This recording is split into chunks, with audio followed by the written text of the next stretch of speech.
So we're here in Fresno, California. Going to talk kind of loud because the water's running upstairs, but as you can see, or as you should be able to see here pretty quick, right up here, sorry about shaking, I don't want to flip the screen, water dripping right there. So that is the corrugated supply line that's built into the valve. That is leaking, so somewhere along that we got a problem. We're going to go ahead and shut off the hot and just leave the cold running and see if we can get it from there closer, but it looks like we've got a braided supply, not a braided, but an integrated supply line that is broken down right there.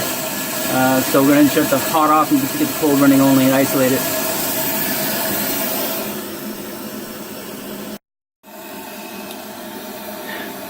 So second video, what I'm going to try and do is get up here a little bit closer. Water's still running, but I'm not going to be able to reach all the way up in there. Wish I had a little tripod or something to extend this up there.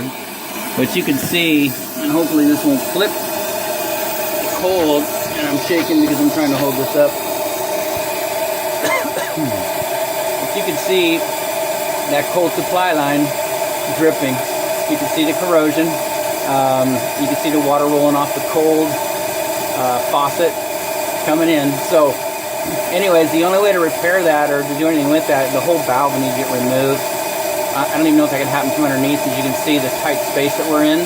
But so that valve would need to come out, and then of course you need to take a look at that and see if that is a defective part from the manufacturer or whether there was a problem with the soldering. Won't know, but that whole thing we need to come out of there before we can give you excuse me, a lot of insulation here, before we can give you a final report. Outside of that, we are done.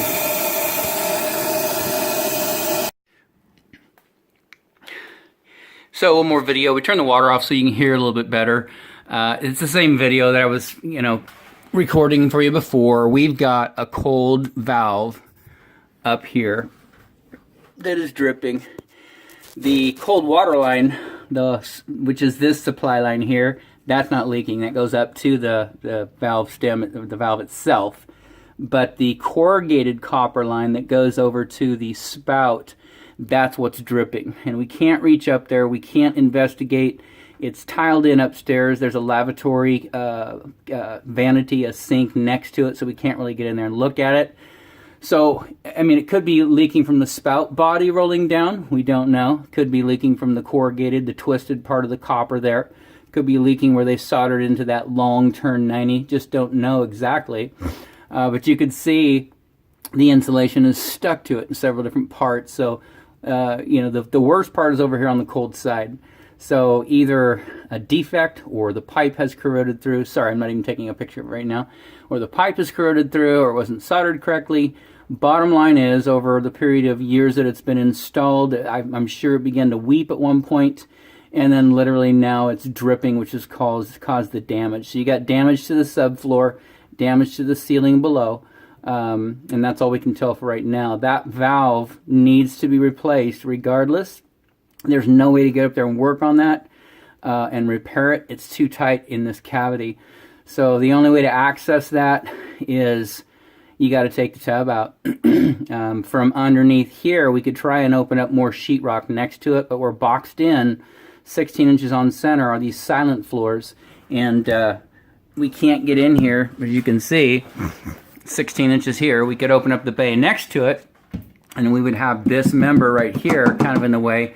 And then the tub, of course, sits right there. So it's really hard to work on that from underneath. So you may end up with demo the tile back, yank the tub out, get a new faucet set, and then reset the tub in there. I'm sure there are lots of ways to do it, but that seems like what I would want to do if I were doing the repair.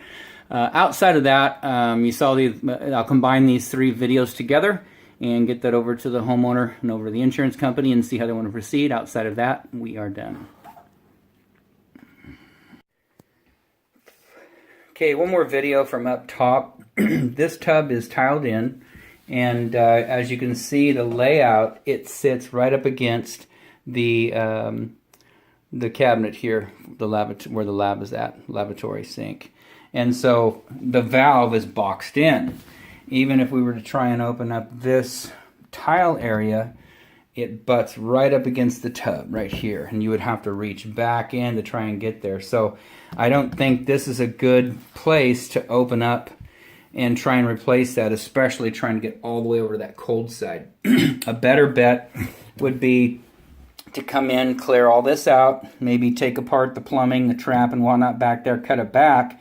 You have to sneak in there and cut the whole side of the cabinet out and access that valve from the side of the cabinet. That's going to be the least amount of damage, and you can certainly cover that back up with the skin, or honestly, until you figure out a way to repair that, you close the door. But at least you have access. There's no damage to tile. That valve needs to be completely replaced. There's no point in getting there trying to do any kind of repair on that thing. It's been leaking too long. So a new rough end body from whatever manufacturer, and then a new trim kit to go in there.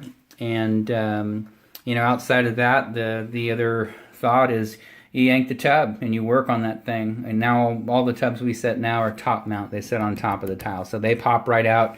And then typically the valve is not on the tub, they're sitting on the deck.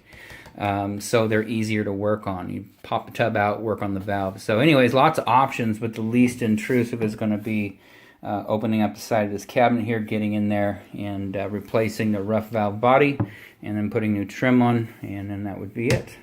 So we'll compile these videos, get it to the homeowner and out to the insurance company, and outside of that, we are done.